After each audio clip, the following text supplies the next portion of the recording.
झारखंड में भाजपा ने 14 सीटों में से 13 सीटों पर प्रत्याशियों के नामों का ऐलान कर दिया है, जिसमें जो गिरिडीह लोकसभा सीट थी जो आजसू के लिए छोड़ी गई थी, उस सीट में भी प्रत्याशी का नाम का ऐलान हो गया है। भाजपा ने जिन 13 सीट पर प्रत्याशियों का नाम का ऐलान किया है, उसमें से 5 मौजूदा सांसद के टिकट काटे गए हैं, जबकि एक सांसद का दल बदल करवाया गया है। भाजपा के 13 प्रत्याशियों में से 3 महिलाएं हैं, जिसे लेकर सियासत का अनूठा सहयोग जुड़ा हुआ है। तीनों प्रत्याशी दल बदलकर भाजपा में पहुंची और तीनों को भाजपा ने टिकट भी दे दिया है। दल बदलकर भाजपा में पहुंची और टिकट पाने में कामयाब रही भाजपा की नेत्रियों को लेकर खूब सियासी तंज भी चल रहे हैं। विरोधी पूछ रहे हैं कि क्या बीजेपी को अपने दल में प्रत्याशियों की कमी है या फिर जनता उसे पसंद नहीं कर रही है, इसलिए भाजपा दल बदल में लगी हुई है और बीजेपी को डर सताने लगा है हार का, और बीजेपी को अपने दल के प्रत्याशियों पर ही भरोसा नहीं है। तो यह तो हो गई सियासत की बातें।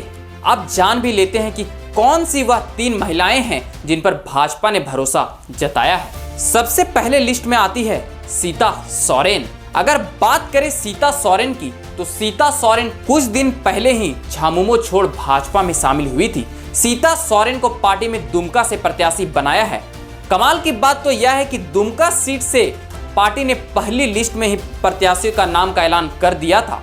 यहां से सुनील सोरेन को दोबारा टिकट दिया गया था, लेकिन पार्टी ने मौजूदा सांसद का टिकट बदलकर सीता सोरेन को अपना प्रत्याशी बनाया है।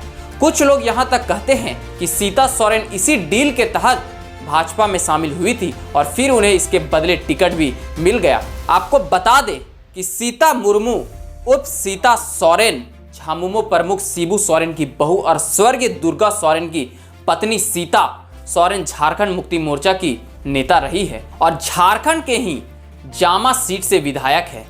उन पर 2012 के राज्यसभा चुनाव में मतदान के लिए पैसे लेने का आरोप लगा था और वह 7 महीनों तक जेल में रही थी। इसके बाद से जमानत पर बाहर है। कुछ लोगों का यह भी मानना है कि इसी केस से बचने के लिए वह भाजपा में शामिल हुई है। आपको बता दें कि इसी मार्च के महीने में 19 तारीख 2024 को सीता सोरेन ने पार्टी की तरफ से लगातार उपेक्षा का हवाला देते हुए जेएमएम के सभी पदों से इस्तीफा दे दिया। सीता सोरेन 2009 में विधायक चुनी गई। उनके चुनाव के बाद उन्हें झारखंड मुक्ति मोर्चा के राष्ट्रीय महासचिव के रूप में नियुक्ति किया गया था। 2014 में उन्होंने इस निर्वाचन क्षेत्र से झारखंड विधानसभा चुनाव लड़ा और जीत हासिल की और 2019 में उन्होंने झारखंड के जामा विधानसभा सीट से तीसरी बार विधायकी जीती है। अब बारी आती है झारखंड के पूर्व मुख्यमंत्री मधु कोड़ा की पत्नी गीता कोड़ा की। गीता कोड़ा को भाजपा ने सिंहभूम से टिकट दिया है। गीता कोड़ा भी भाजपा की कैडर नहीं रही है, बल्कि वो हाल में ही कांग्रेस को छोड़ भाजपा में शामिल हुई है। गीता कोड़ा सांसद थी। उनके पति मधु कोड़ा कई तरह के भ्रष्टाचार के आरोप में घिरे हुए हैं। गीता कोड़ा के कांग्रेस छोड़ भाजपा में शामिल होते ही पार्टी ने उन्हें अपना प्रत्याशी भी बना लिया। गीता कोड़ा मधु कोड़ा की पत्नी है। 2005 के पहले तक मधु कोड़ा बीजेपी में थे। मधु कोड़ा पहली बार बीजेपी के टिकट पर ही चुनाव जीते थे। बाद में बीजेपी से टिकट नहीं मिलने पर 2005 में जगन्नाथपुर विधानसभा सीट से निर्दलीय चुनाव जीते और करीब 20 महीने तक निर्दलीय विधायक के रूप में मधु कोड़ा कांग्रेस झामुमो के समर्थन से मुख्यमंत्री रहे। बाद में गीता कोड़ा जगन्नाथपुर से कांग्रेस की विधायक बनी और वर्ष 2019 के चुनाव में वह कांग्रेस के टिकट पर सिंहभूम से सांसद बनी और अब मधु कोड़ा और गीता कोड़ा की बीजेपी में वापसी हुई है। अब बारी आती है अन्नपूर्णा देवी की। सबसे पहले बात कर लेते हैं कि अन्नपूर्णा देवी आरजेडी में थी। साल 2019 में वह भाजपा में शामिल हुई और फिर कोडरमा से उन्हें पार्टी ने टिकट दे दिया। अन्नपूर्णा देवी कोडरमा से जीत गई और फिर मोदी सरकार में उन्हें राज्य मंत्री भी बनाया गया। इस बार भी अन्नपूर्णा देवी को कोडरमा से टिकट दिया गया है। इंडिया गठबंधन से अभी प्रत्याशियों का ऐलान तो नहीं हुआ है, लेकिन चर्चा है कि कोडरमा सीट माले के खाते में जा सकती है। वहां वामपंथी पार्टी अपना प्रत्याशी उतारेगी।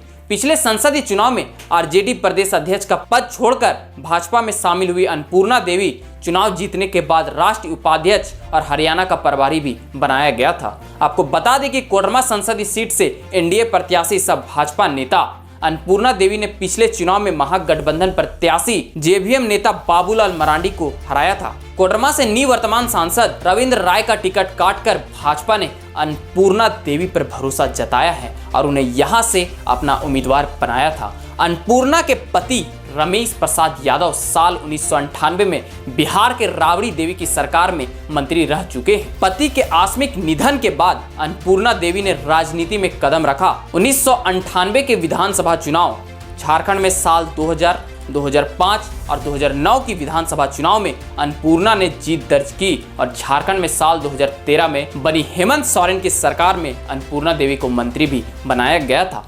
तो वहीं साल 2014 में उन्हें कोडरमा विधानसभा सीट से हार का सामना करना पड़ा था। अन्नपूर्णा देवी को भाजपा नेता नीरज यादव ने हराया था। कुल मिलाकर जिन 3 महिला नेताओं को भाजपा ने प्रत्याशी बनाया है वह भाजपा की मूल कैडर है ही नहीं, बल्कि दूसरी पार्टी से भाजपा में पहुंची है और फिर भाजपा ने उन्हें टिकट दे दिया। ऐसे में अनेक दलों से आई नेत्रियों को भाजपा में टिकट मिलने पर पार्टी की महिला नेत्रियों की परेशानियां बढ़ गई है, क्योंकि इन्हें टिकट मिलने से भाजपा के प्योर कार्यकर्ता नाराज तो है ही साथ विरोधियों को भी निशाना साधने का मौका मिल गया है। तो आपने देखा भाजपा ने जिन 3 महिलाओं को लोकसभा का उम्मीदवार बनाया है उन्होंने किस प्रकार दल बदल कर भाजपा में टिकट लिए। तो आने वाला समय ही बताएगा कि जनता इन दल बदल वाली महिलाओं को कितना समर्थन देती है या फिर इसका फायदा विपक्षी पार्टियों को मिलता है।